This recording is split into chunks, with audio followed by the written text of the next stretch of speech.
ಭೂಮಾಪಕರ ನ್ಯಾಯಯುತ ಬೇಡಿಕೆಗಳನ್ನು ಈಡೇರಿಸುವ ಮೂಲಕ ರೈತರಿಗೆ ಆಗುತ್ತಿರುವ ತೊಂದರೆಗಳನ್ನು ತಪ್ಪಿಸಲು ಆಗ್ರಹಿ ಮನವಿ ಕೊಡ್ತಾ ಇದ್ದೀವಿ. ಮೇಲ್ಕಂಡ ವಿಷಯಕ್ಕೆ ಸಂಬಂಧಿಸಿದಂತೆ ಈ ಮೂಲಕ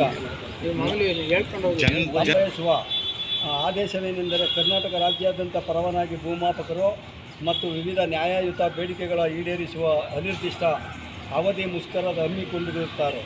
ಇದರಿಂದಾಗಿ ಕಳೆದ ಹಲವು ತಿಂಗಳಿಂದ ಅಳತೆ ಕಾರ್ಯಗಳು ಸಂಪೂರ್ಣವಾಗಿ ಸ್ಥಗಿತಗೊಂಡಿದ್ದು ಸಾರ್ವಜನಿಕರಿಗೆ ಹಾಗೂ ವಿಶೇಷವಾಗಿ ರೈತ ಸಮುದಾಯಕ್ಕೆ ಅತೀವ ತೊಂದರೆಯುಂಟಾಗುತ್ತಿದೆ.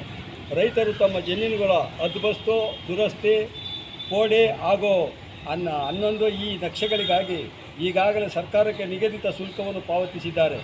ಆದರೆ ಭೂಮಾಪಕರ ಮುಷ್ಕರದ ಕಾರಣದಿಂದಾಗಿ ಈ ಕೆಲಸಗಳು ವಿಳಂಬವಾಗುತ್ತಿದ್ದು ರೈತರು ಅಲೆದಾಡುವಂತಾಗಿದೆ. ಕೃಷಿ ಚಟುವಟಿಕೆಗಳಿಗೆ ಹಾಗೂ ಸಾಲ ಸೌಲಭ್ಯಗಳನ್ನು ಪಡೆಯಲು ಈ ನಕ್ಷೆಗಳ ಅಗತ್ಯವಾಗಿದ್ದು ವಿಳಂಬವಾದಾಗ ರೈತರು ಆರ್ಥಿಕ ಸಂಕಷ್ಟಕ್ಕೆ ಸಿಲುಕಿದ್ದಾರೆ.